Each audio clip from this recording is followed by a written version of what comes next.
Andy Katz here for NCAA.com and March Madness with a look at our latest bracket, fresh off of posting after the top 16 reveal from the Men's Basketball Selection Committee. So, we know the top 16 at this moment in time. Of course, with games over the weekend, it's going to change. But some of the more interesting things that popped out of that top 16. First off, San Diego State and Gonzaga. San Diego State ended up being the fourth number one, Gonzaga the third number one. So what did that mean? That meant that San Diego State is out east. I can't remember the last time that we've had a West team go east as a top seed, but in this bracket, their number two was Duke. So to have San Diego State 1, Duke 2 in the east, obviously would be very interesting. In the South, the selection committee had Baylor 1, Louisville 2 as the top two.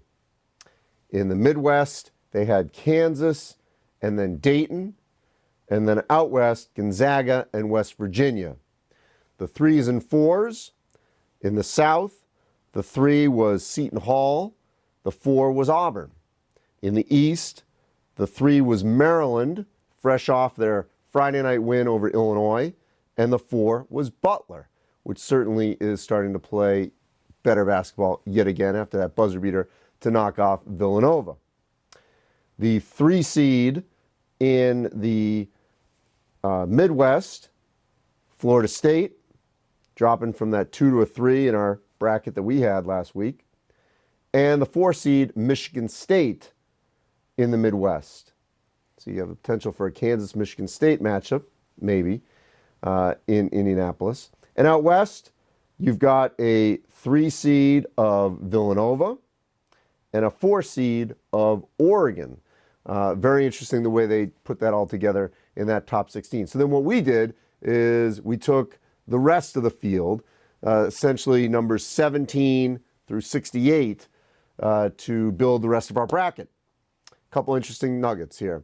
In the Big Ten, we don't have 12 again, but we've got 11, with Purdue's blowout win over Iowa getting in the field, and they become an 11 seed, so the 11th Big Ten team.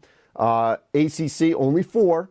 Virginia is that 4th, and Virginia in the first 4 yet again against Wichita State, a couple of 11 seeds. The American, very interesting, because 4 teams in right now, Houston in, Wichita State, Cincinnati comfortably in, and Memphis, a 12 seed going against Arizona State, a 12 seed in Dayton, which would be the 3rd year in a row Arizona State would be in the first 4. So Arizona State getting in to our bracket out of the Pac-12. The first 4 out, Xavier right there getting on the doorstep, Oklahoma, USC, ASU taking their spot, and Tulsa sliding out after a loss this past week. So interesting the way that is jockeying going on in the American and in the Pac-12. The Big East certainly has a lot of fluidity with Xavier just on the edge out. Providence and Georgetown trying to climb their way back into contention out of the Big East as well.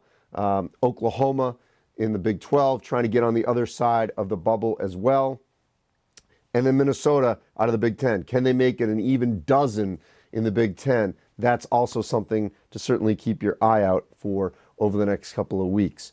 So, look, very interesting bracket. Take a look at it at NCAA.com and March Madness.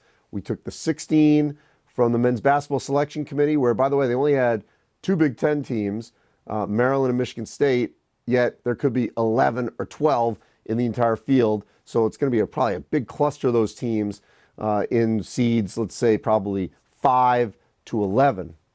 And so then we went from 17 to 68 to build the rest of this bracket. That'll wrap up our look at this bracket here on NCAA.com and March Madness. Enjoy it, debate it, digest it.